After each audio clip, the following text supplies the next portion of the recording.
किसी को भी समझ नहीं आ रहा कि आखिर सुशांत ने सुसाइड करने का कदम क्यों उठाया। लेकिन अब इस बीच ऐसा खुलासा हुआ है जिसे सुनकर लोग दंग रह गए हैं। दरअसल खुलासा ये हुआ है कि मौत को गले लगाने से पहले सुशांत ने अपने जिगरी दोस्त और टीवी एक्टर महेश शेट्टी को कॉल किया था, लेकिन उनकी तरफ से उन्हें कोई जवाब नहीं मिला। जी हाँ, आपको बता दें कि महेश शेट्टी और सुशांत सिंह राजपूत ने एक साथ कई सीरियल्स में काम किया है। दोनों का पहला सीरियल था देश में निकला होगा चांद, और फिर इसके बाद ये दोनों पवित्र रिश्ता में भी साथ नजर आए।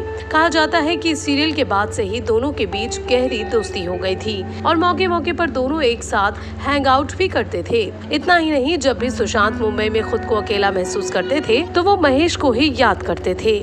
यूँ कह सकते हैं आप कि अपने दिल के सारे राज सुशांत महेश के साथ ही शेयर किया करते थे। लेकिन अब सुनने में आया है कि मौत से एक रात पहले यानी 13 जून को सुशांत किसी बात को लेकर काफी परेशान थे और उन्होंने अपनी कथित गर्लफ्रेंड रिया चक्रवर्ती को रात करीब 1:45 बजे कॉल करने के बाद दूसरा कॉल महेश शेट्टी को करीब 1:51 के आसपास लगाया, लेकिन इस बार भी उन्हें कोई जवाब नहीं मिला। ऐसे में अब सवाल ये भी है कि आखिर महेश से सुशांत क्या कहना चाहते थे, आखिर किस बात को लेकर इतने परेशान थे सुशांत। वैसे आपको बता दें कि सुशांत सिंह राजपूत की आत्महत्या के बाद पुलिस ने जांच शुरू कर दी है और अब पुलिस महेश का भी बयान दर्ज करेगी। हालांकि रिपोर्ट की माने तो सुशांत सिंह राजपूत उस रात कितने बजे सोए इसका खुलासा तो नहीं हो सका है, लेकिन हमेशा की तरह कल यानी 14 जून को भी सुशांत करीब 6 बजे उठ गए थे और नाश्ते में उन्होंने अनार का जूस भी लिया था। इसके बाद वो अपने कमरे में चले गए, लेकिन जब घंटों बाद सुशांत अपने कमरे से बाहर नहीं आए तो फिर कुक को परेशानी होने लगी।